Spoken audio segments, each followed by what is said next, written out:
Hoje estamos fechando um ciclo de mensagens específicas sobre o nosso tema de missões estaduais, que é ser e fazer discípulos.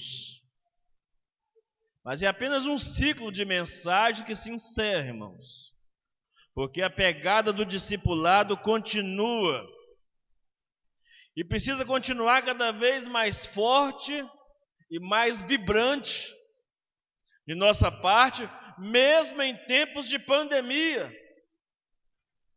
Aliás, em tempos de pandemia exige-se de nós maior vibração, maior energia, maior disposição, maior ousadia, maior confiança, para vivermos como verdadeiros discípulos de Jesus. E ainda glorificarmos a Ele e dizer muito obrigado, porque ainda vivemos num país que, apesar de toda essa corrupção política, apesar de toda essa confusão que está no nosso país, ainda podemos pegar a nossa Bíblia e nos dirigirmos livremente aos templos, os templos ainda estarem de portas abertas. Alguns países, como a China, por exemplo, toda pessoa que se diz cristão, atualmente lá, já havia uma grande perseguição, mas agora com o problema da pandemia, as pessoas que se dizem cristãs lá, ou que agradecerem a Deus e o governo souber que agradeceu a Deus, o governo corta o benefício dessa pessoa e as persegue. Procura para matá-los ou para prestar juramentos ao Partido Comunista Chinês como o único que deve ser adorado por eles.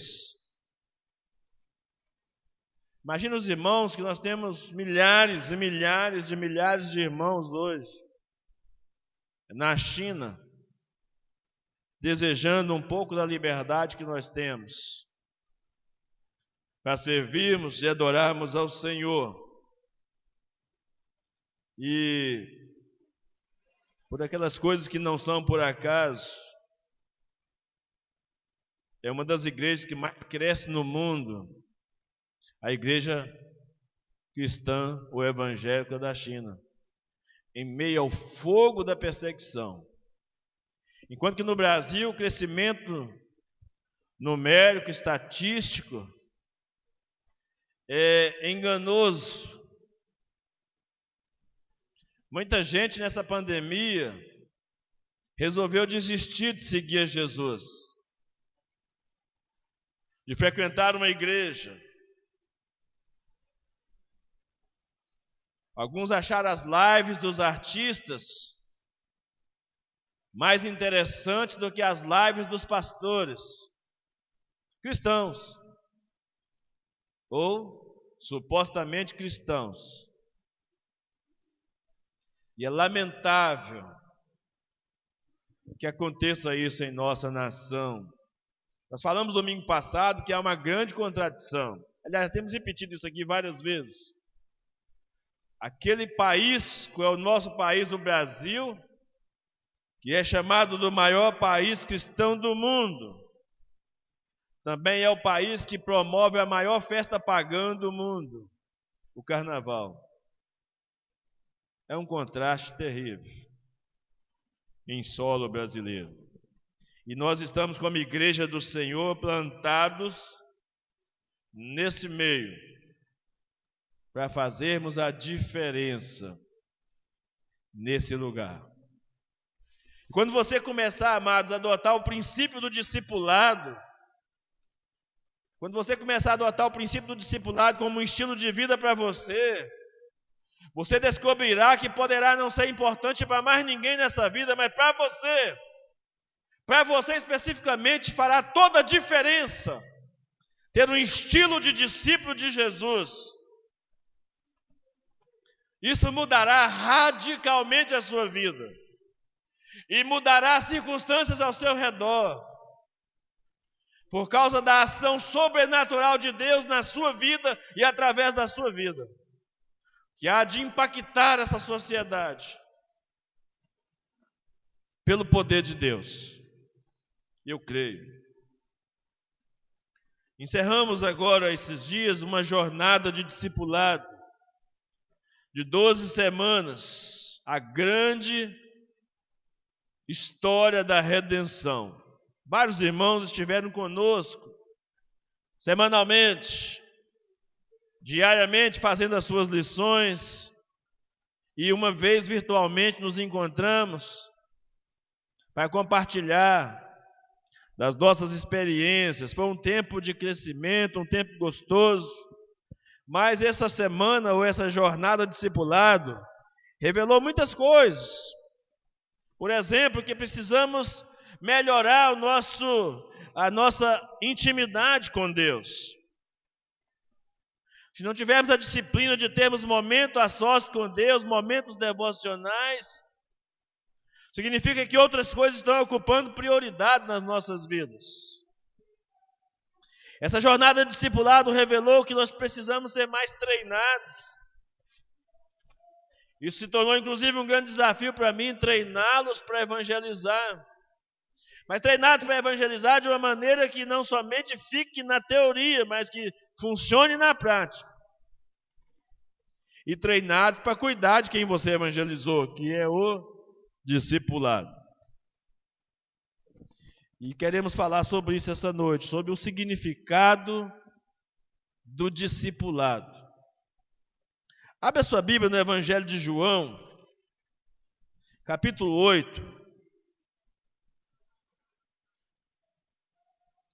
Versículo 31.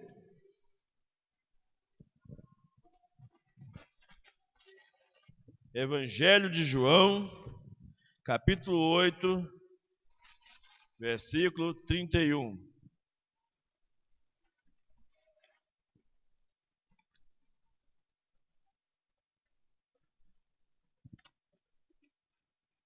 Evangelho de João, capítulo 8, versículo 31.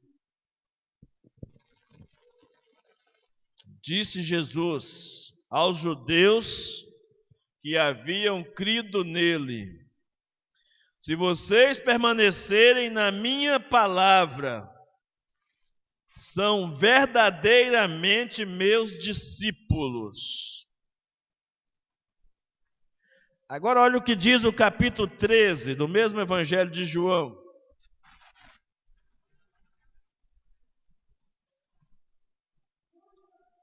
Capítulo 13 do Evangelho de João. Versículos 34 e 35.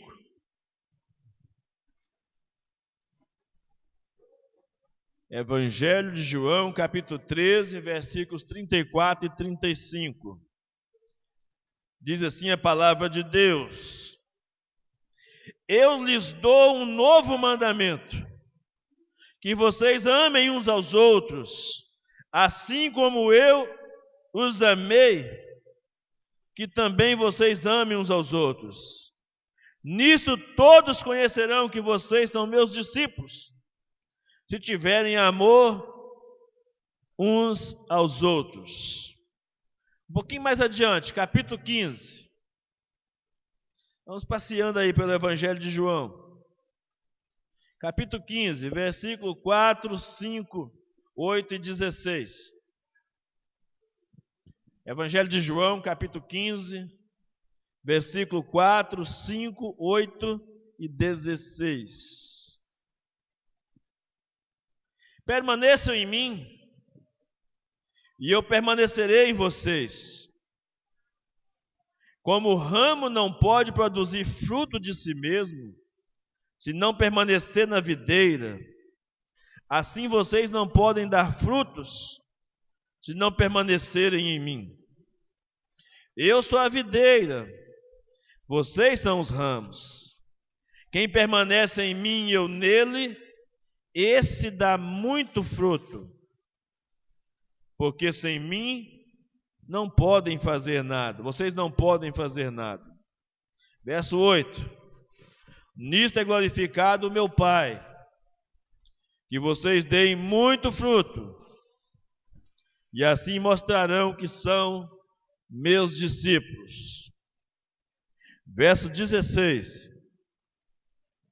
Não foram vocês que me escolheram, pelo contrário, eu os escolhi e os designei para que vão e deem fruto, e o fruto de vocês permaneça, a fim de que tudo o que pedirem ao Pai em meu nome, Ele lhes conceda.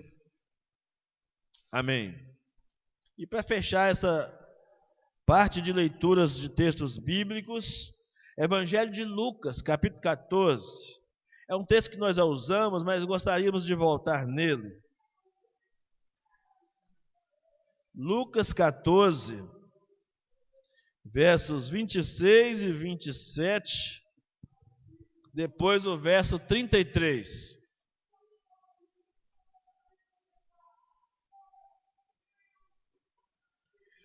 Lucas 14, verso 26 e 27. Olha o que diz a palavra de Deus, irmãos.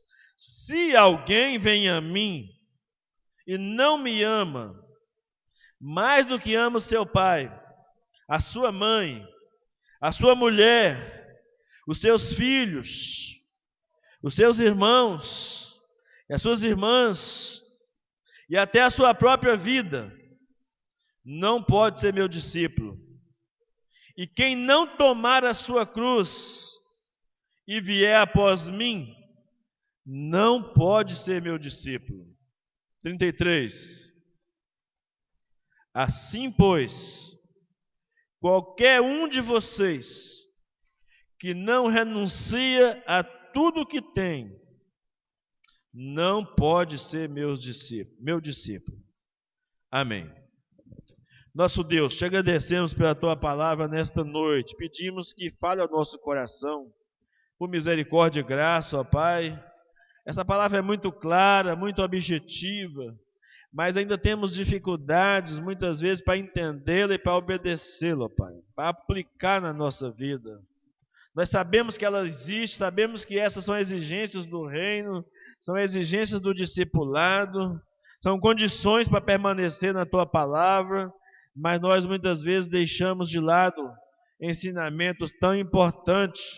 Não nos deixamos ser tocados e sermos transformados por essa palavra, mas que nesta noite, ó Deus, nós te pedimos em nome de Jesus, que é como que se saltasse essas palavras, essas letras, saltasse aos nossos olhos e tomasse conta da nossa existência, ó Deus, nesta noite, de modo que nós encarnemos o espírito de verdadeiros discípulos de Cristo Jesus, ó Deus, de modo que cada vez mais queiramos ser mais parecidos com Ele. Então queremos pedir que nos ajude, que Teu Espírito Santo nos capacite para vivermos a vida de verdadeiros discípulos do Senhor, porque temos muitas limitações. Nos ajuda, ó Deus, por amor do Teu nome te pedimos nessa noite. Fale ao nosso coração, Pai. Fale ao nosso coração. É o que desejamos nessa noite, em nome de Jesus. Amém e amém. A maioria de nós, os crentes, nos apegamos a um princípio doutrinário básico, real, verdadeiro. A salvação é pela graça. Alguns dizem que é de graça, mas eu não costumo muito usar essa expressão, porque de graça depende do ponto de vista de quem, né? Porque custou um alto preço. O preço do sangue de Jesus para nos reconciliar com Deus. E é pela graça, porque é a graça que nos possibilita, é a graça que abre o caminho, é a graça que nos atrai. É a graça que move o nosso coração em direção a Deus. Mas assim como aqueles que muito se fala sobre o amor de Deus, e se esquece de falar da justiça de Deus, também no que diz respeito à vida cristã, Muito se fala sobre salvação pela graça, mas pouco se diz que o discipulado tem preço. O discipulado tem um custo a se pagar. E não é barato. E não é fácil. Embora os mandamentos do Senhor não sejam penosos para nós, enquanto nós não fizermos exatamente o que Cristo mandou fazer,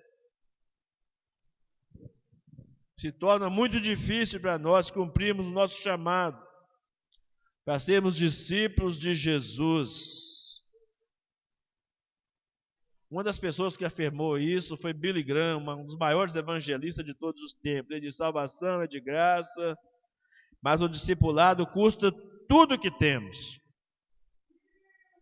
E essa expressão que ele usa, custa tudo que temos, casa bem com o que Lucas diz no verso 33 do capítulo 14. Porque ele diz: quem não está habilitado para renunciar a tudo que tem. Ou no verso 27, que ele diz: renunciar à própria vida.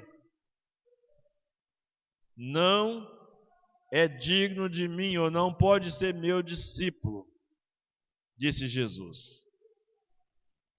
Irmãos, Deus é tão misericordioso conosco, tão gracioso, que Ele ouve a gente cantar algumas músicas, como aquela do cantor cristão que diz assim: tudo entregarei, tudo entregarei. Eu fico imaginando Deus olhando do céu para nós e está entregando mal o dízimo. Alguns minutos do seu dia na leitura da Bíblia, na oração, quando entrega isso para Deus. Como é que tem coragem de cantar tudo entregarei? Ou então aquela mais recente, né? Que diz: abro mão dos meus sonhos, abro mão da minha vida por ti. Que tem eu no céu, Jesus, além de ti.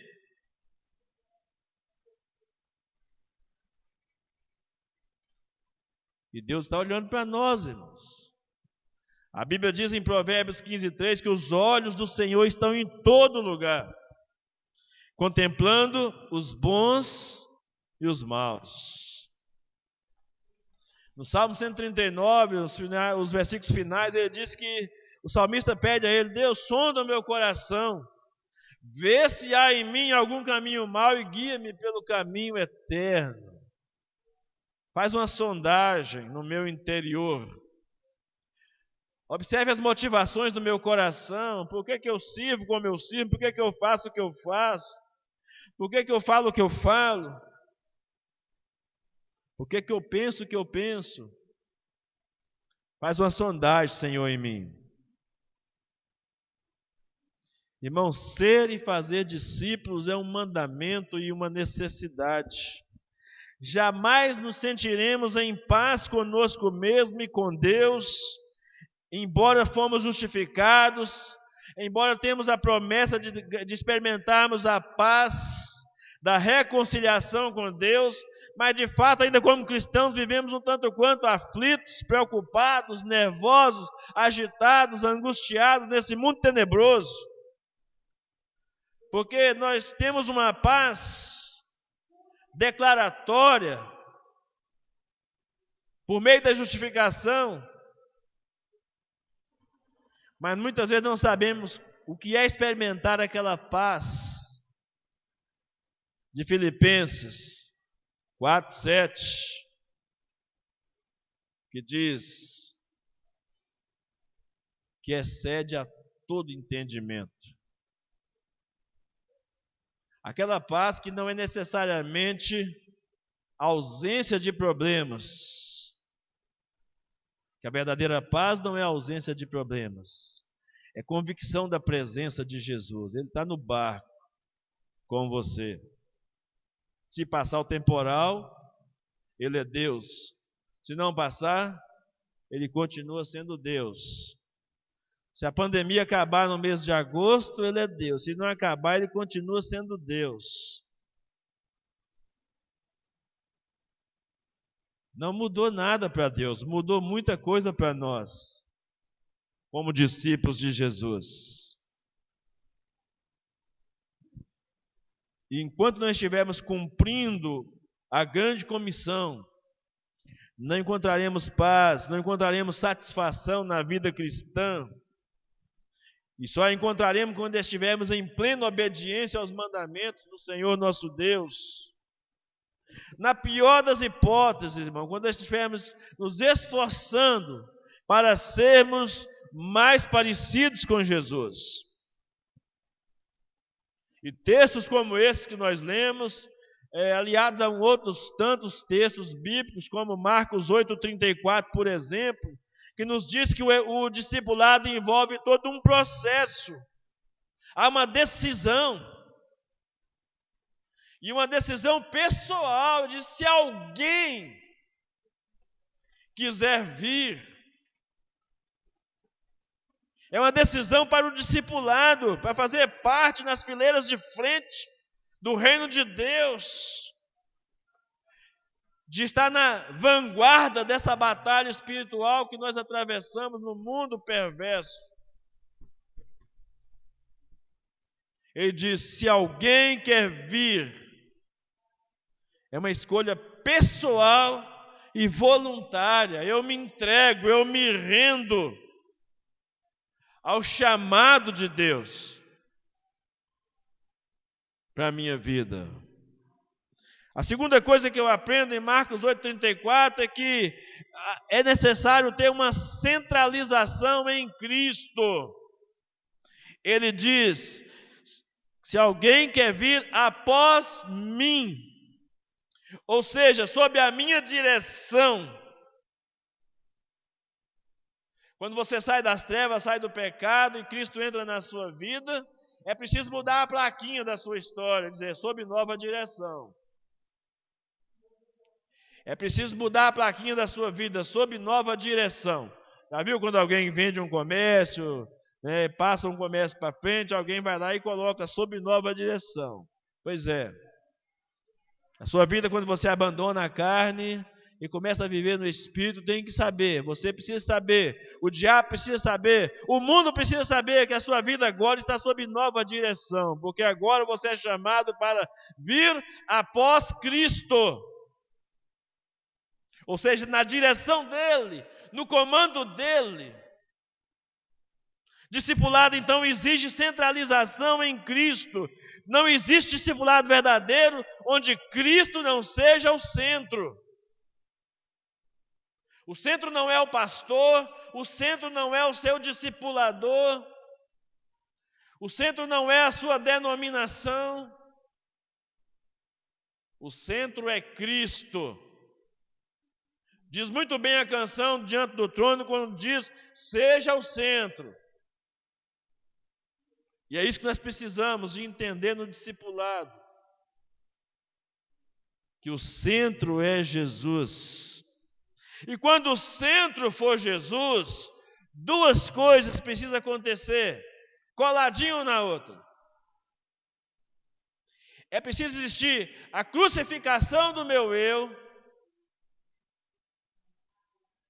para que haja a cristificação de Cristo em mim. A crucificação do meu eu para que haja cristificação.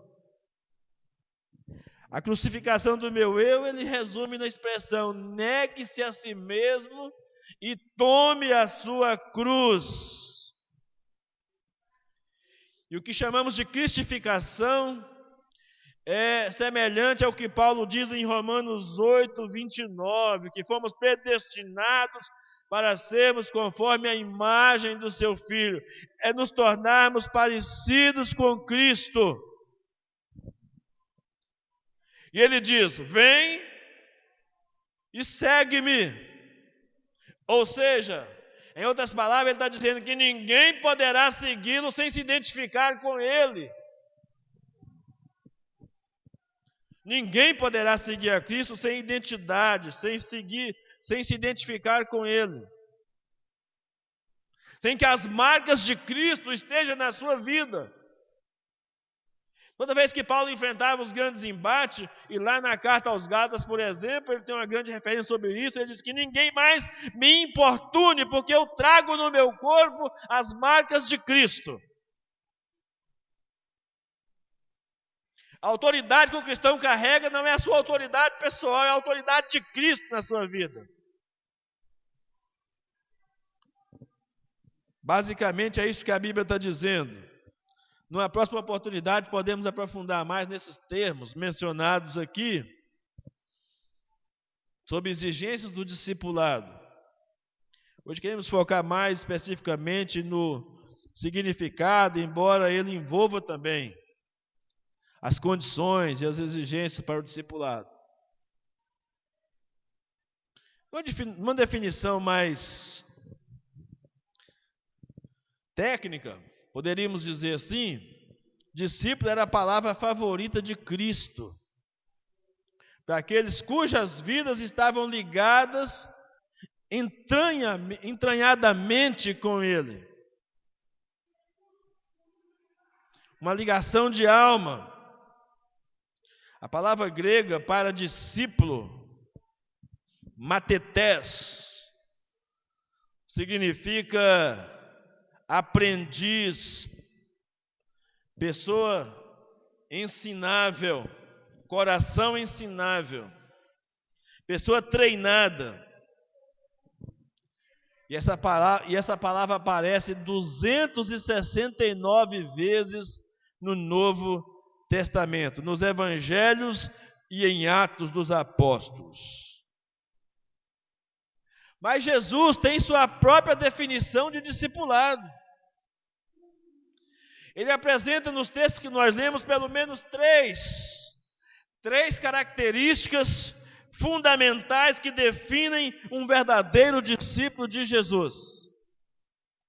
O primeiro texto que lemos em João capítulo 8, versículo 31, ele diz que discípulo é um crente que está envolvido com a palavra de Deus de maneira contínua.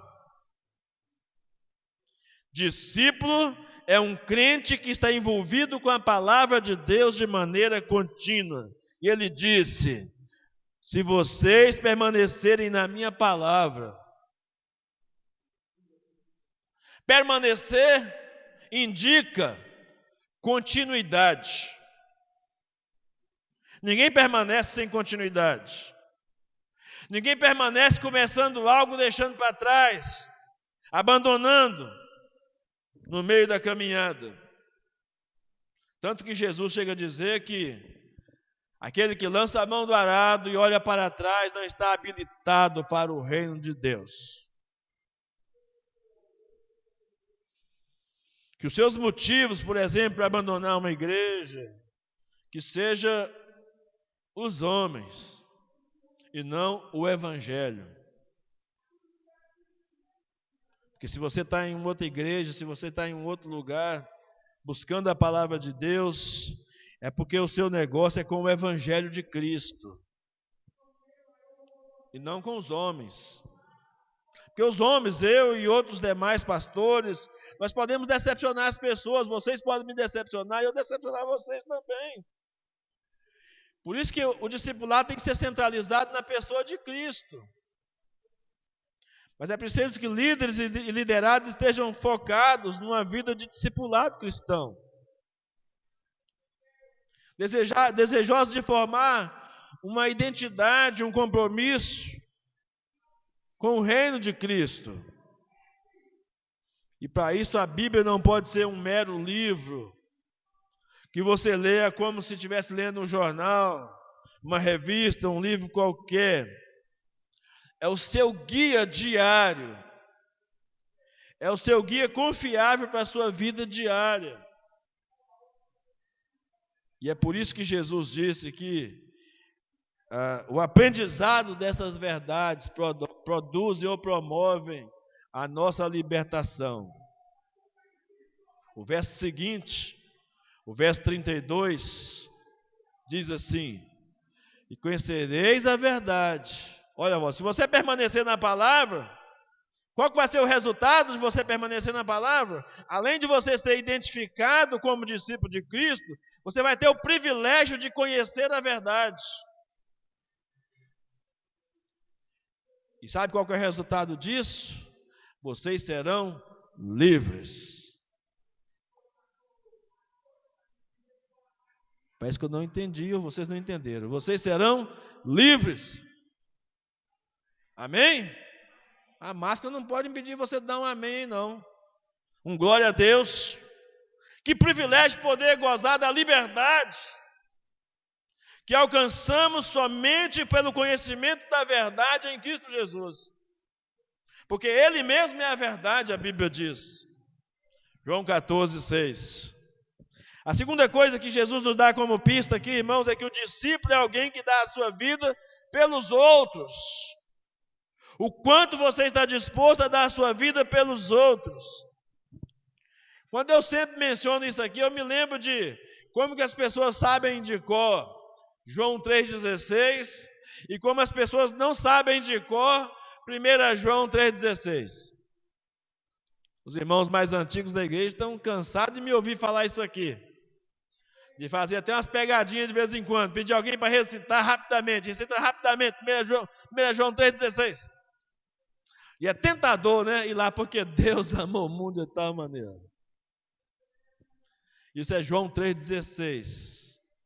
Mas 1 João 3,16 não nos interessa muito, é verdade. Por isso nós nem fazemos questão de decorar. Porque decorar, meditar, começa a fazer parte da nossa vida. O Espírito Santo vai começar a incomodar. Se eu conheço esse texto faz parte da minha vida, o Espírito Santo começa a me incomodar de uma tal maneira que eu vou começar a ser cobrado pelo Espírito Santo quando eu não estiver agindo de acordo com esse princípio. Já lembraram aí, 1 João 3,16? Nisto conhecemos o amor, em que Cristo deu a sua vida por nós, e nós devemos dar a nossa vida pelos nossos irmãos. Num país como o nosso, a gente não tem noção do que é isso. Não conseguimos nem fazer as boas ações, muitas vezes, em favor dos outros. Mas em países em clima de perseguição, irmãos literalmente dão a vida por outras pessoas. Mas não se iludam. Para que o Evangelho chegasse até mim, até você, muitos foram comidos no Coliseu Romano pelos leões.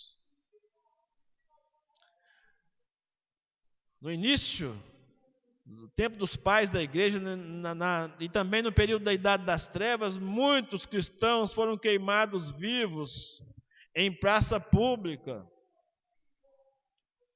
por defender o Evangelho.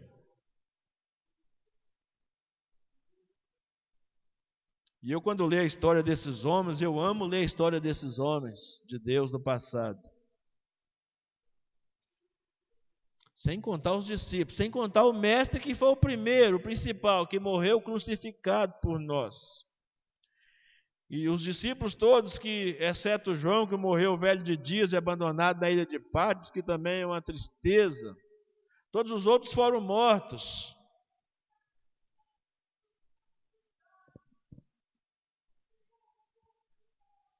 Para que você e eu pudéssemos hoje ter liberdade de conhecer o Evangelho da salvação em Cristo Jesus.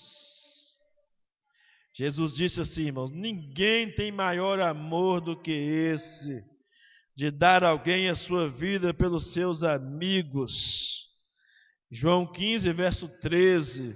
Isso traz um significado ainda maior para o amor, que o discípulo ama, precisa amar o suficiente para se tornar impopular. O discípulo deve amar o suficiente para se tornar mal entendido, para ficar sozinho, para sofrer, porque o amor é incondicional. Se o mundo morre de amores por você e por mim, é porque nós somos muito parecidos com ele. que basta você viver um pouquinho do que a Bíblia diz, a oposição vai começar dentro da sua casa. O esposo, a esposa, os filhos, os pais, os vizinhos, o chefe, o empregado, o professor, o aluno. Basta você querer viver corretamente. Aliás, a Bíblia diz isso. Numa das cartas de Paulo a Timóteo, ele diz que todos aqueles que querem viver piedosamente sofrerão perseguições. Começa a falar a verdade. Começa a cobrar posicionamento verdadeiro das pessoas. Você é tido como chato. Porque a sociedade brasileira gosta do jeitinho brasileiro, gosta de fazer vistas grossas. Gosta da balança injusta. Mas nós somos chamados, desafiados para fazermos a diferença na vida das outras pessoas. Jesus cativou o coração dos seus discípulos, irmãos, com um amor incondicional. Às vezes, uma simples visita que você faz a alguém, você não tem noção do que isso representa, irmãos. E toda vez que eu faço isso, Deus me dá o privilégio, eu me sinto o maior abençoado, sou eu mesmo. Hoje, após, me permita um exemplo pessoal. Hoje, após a escola dominical, fui lá na casa da irmã Judite. Que alegria daquela irmã de me receber na casa dela. Nem tanto pelo que eu fui levar, mas pela minha presença.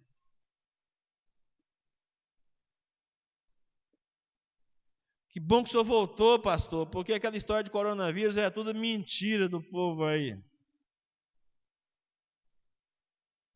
Eu fiquei tão feliz, irmãos, de ir lá na irmã Judite. E ela ficou mais feliz ainda de me ver, de ver minha cara feia. Ficou muito feliz. Que bênção, é um privilégio, você não tem noção do privilégio que é. Os irmãos que saíram comigo algumas vezes aí cantando, né? Nós estamos precisando até de retomar essa pegada aí, né? Cantando, fazendo a serenata da casa dos irmãos. Houve momentos assim de grande emoção para nós. Nós estamos precisando de voltar urgente com essa pegada de visitar os irmãos, principalmente os idosos, aqueles que não podem ver. Não sabe o impacto que isso causa na vida das pessoas e nas nossas também. Eu fui o maior abençoado com tudo isso que nós fizemos nesses dias aí. Quando você sabe qual que é a maior característica desse amor que Jesus está pedindo de nós aqui, irmãos? Que quando você se dar ao outro coisas de menor importância morrem em sua vida. Coisas de menor importância passam a morrer em sua vida quando a vida do outro se torna mais importante para você do que até mesmo seus interesses pessoais. É isso que Jesus está nos chamando a atenção aqui, quando diz que devemos amar uns aos outros e que as pessoas vão nos conhecer como discípulos de Cristo, uma comunidade diferenciada. Foi isso que fez a igreja primitiva de Atos dos Apóstolos crescer, irmãos. Foi isso que fez aquela igreja cair na graça do povo e ser atraído pessoas para aquela igreja, para aquela comunidade. Eu tenho orado todos os dias para Deus atrair pessoas para essa comunidade de fé, Nova Vida. Mas isso não poderia ser só um sonho do pastor. Tem que ser um sonho da coletividade, do grupo todo.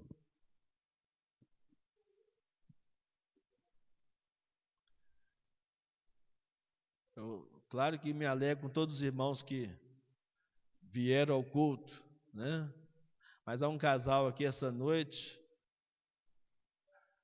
que domingo passado não os vi e fui para casa triste por não ter visto eles. E hoje quando eu cheguei, encostei meu carro ali, eu já conheço o carro. Eu fiquei feliz quando eu vi o carro parado ali.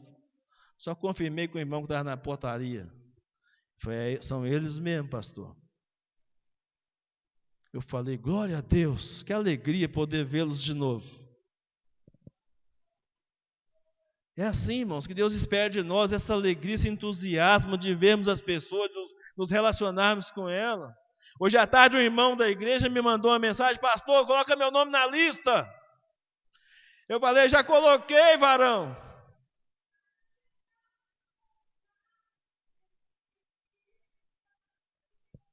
Que benção, irmãos, que benção. Liguei para um outro irmão, falou, e aí, qual é o plano para vir aqui? Estou de pé.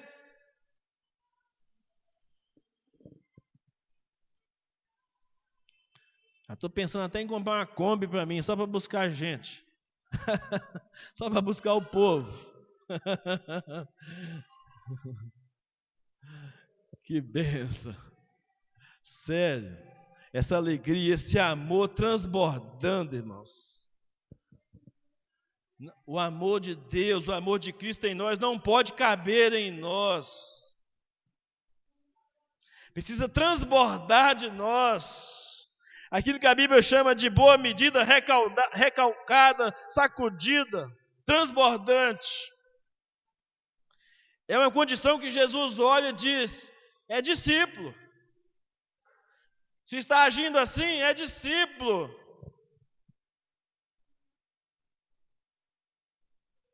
Não estou falando por causa do exemplo da minha pessoa, mas por aquilo que Cristo está dizendo aqui no texto. Do que Ele espera de cada um de nós, dando a nossa vida.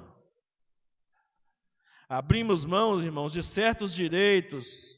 Pode ser que nós vamos precisar sacrificar dinheiro, sacrificar tempo, sacrificar possessões, a fim de melhor amar os outros.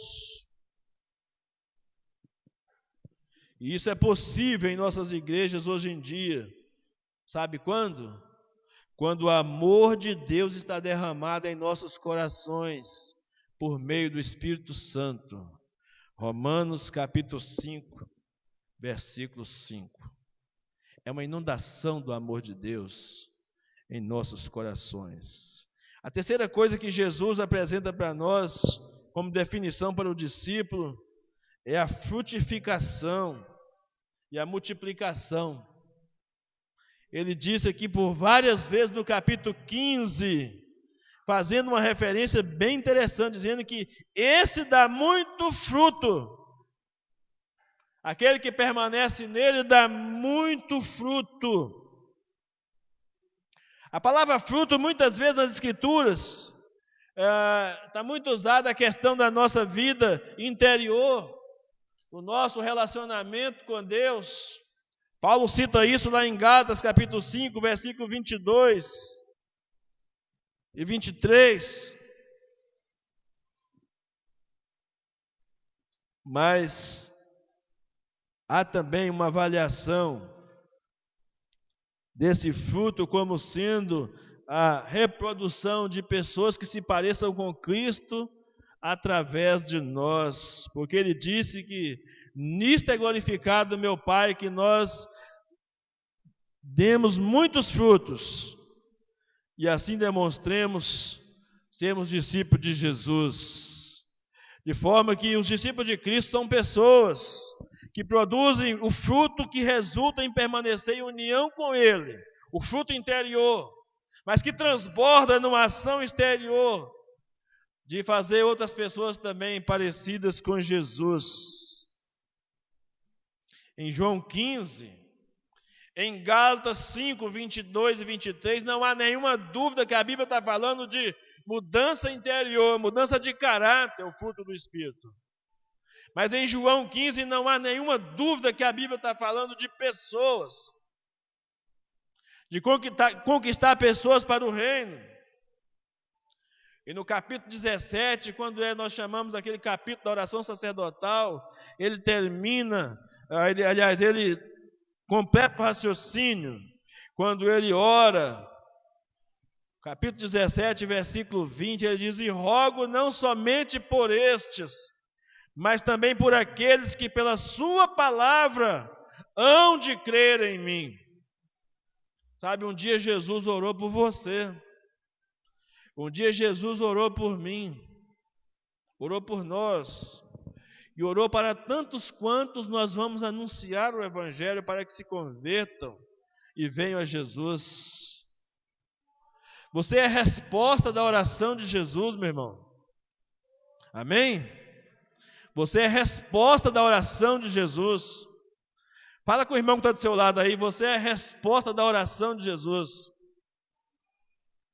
Jesus orou por você. Pode falar para mim, Nivaldo, tem ninguém do seu lado aí?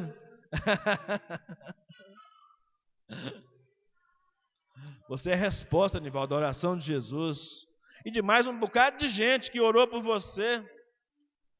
Da esposa, da sogra. E de outros mais, talvez. A oração da sogra tem um poder, hein? Olha você ver. Trouxe o Nivaldo, cativa a presença de Cristo, da esposa.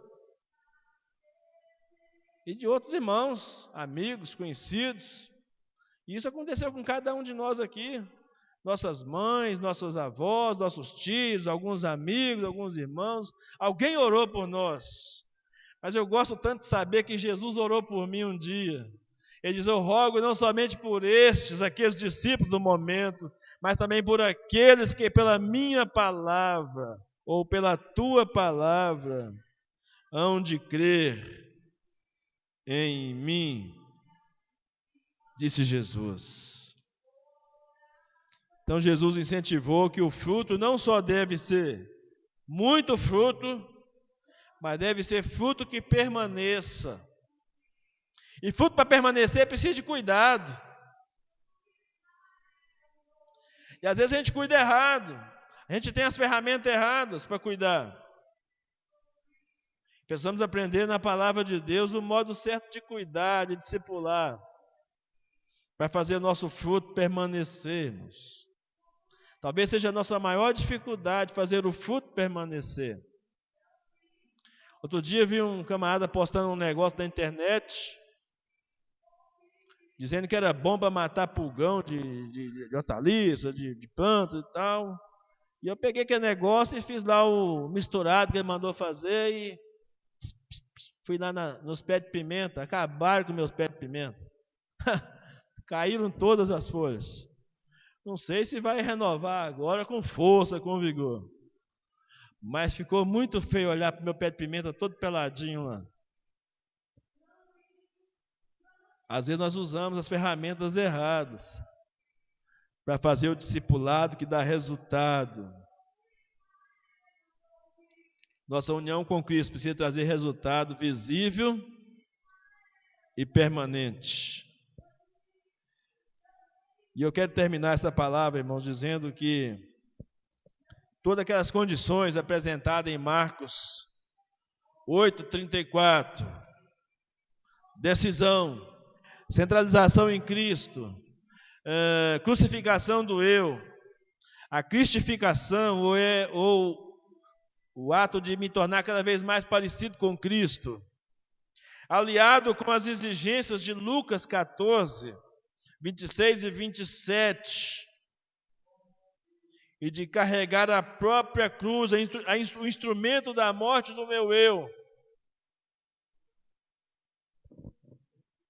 que devemos carregar diariamente. O nosso eu, ele é bem atrevido, tem que ser sacrificado todo dia, colocado ao pé da cruz. Eu tenho que olhar para aquela cruz, olhar para aquele Calvário e ver nele a minha própria morte, a morte do meu eu, a ponto de desapegarmos das coisas terrenas, como diz Colossenses capítulo 3, e nos apegarmos às coisas do céu, às coisas celestiais. Seguimos o exemplo de Paulo, que foi um missionário que centralizou toda a sua vida em Cristo, e seu ministério também. A.W. Tozer, um comentarista, teólogo, disse que há 3 qualidades ou características de uma pessoa crucificada com Cristo. Ele diz: ela não tem planos próprios, ela só olha apenas em uma direção, mantém o foco em Jesus. E ela não se deixa vencer, porque sabe que é mais que vencedora em Cristo Jesus. Essa é a realidade. Se você quer gozar de pleno relacionamento vivo, verdadeiro com Cristo, é preciso diariamente pagar o preço do discipulado, de uma entrega, de uma disciplina pessoal. Esse é o verdadeiro significado de ser discípulo de Jesus. Renunciar, entrega sem reservas, entrega irrevogável, entrega sem direito a pegar de volta. É a nossa entrega a Jesus, mas que precisa ser renovada todos os dias. Todos os dias. Comprometidos com Cristo. Eu quero terminar te desafiando, irmão, nessa noite. Irmão e irmã, em Cristo Jesus, amados e amadas de Deus. Reavalie a sua vida espiritual. Reavalie seu caminhar com Cristo, à luz dessas definições bíblicas de discipulado. Porque você primeiro precisa ser um discípulo, para depois se tornar um discipulador. Pede a Deus graça nessa noite. Abaixa a sua cabeça e ore agora. Pede a Deus graça. Pede a Deus poder. Ele prometeu te dar poder para você ter um poder explosivo na sua vida. Que te traga muita ousadia para viver o Evangelho da forma como precisa ser vivido. Pede a Deus nesta noite para fazer essa intervenção. Em nome de Jesus. Pai, nós queremos te agradecer nesta noite, porque a Tua palavra tem nos desafiado de uma maneira poderosa, sobrenatural. Nós não temos palavras, ó Deus, para dizer que o desafio que é lançado para nós é tudo que desejamos experimentar todos os dias em Cristo Jesus. Mas há limitações em nós. Há barreiras em nós que aos nossos olhos nos parecem muitas vezes intransponíveis. Mas a Tua palavra diz que não há impossíveis para Ti. Mas a Tua palavra diz que tudo é possível ao que crê. E a Tua palavra diz que se cremos, veremos a glória do Senhor. É tudo que desejamos nesta noite. Que o Teu povo que está reunido nessa casa de oração nesta noite, veja, experimente a glória do Senhor. E que o brilho dessa glória, ó Deus, domine tudo ao seu redor, para que o Teu nome e somente o Teu nome seja glorificado, hoje e sempre, em nome de Jesus. Amém.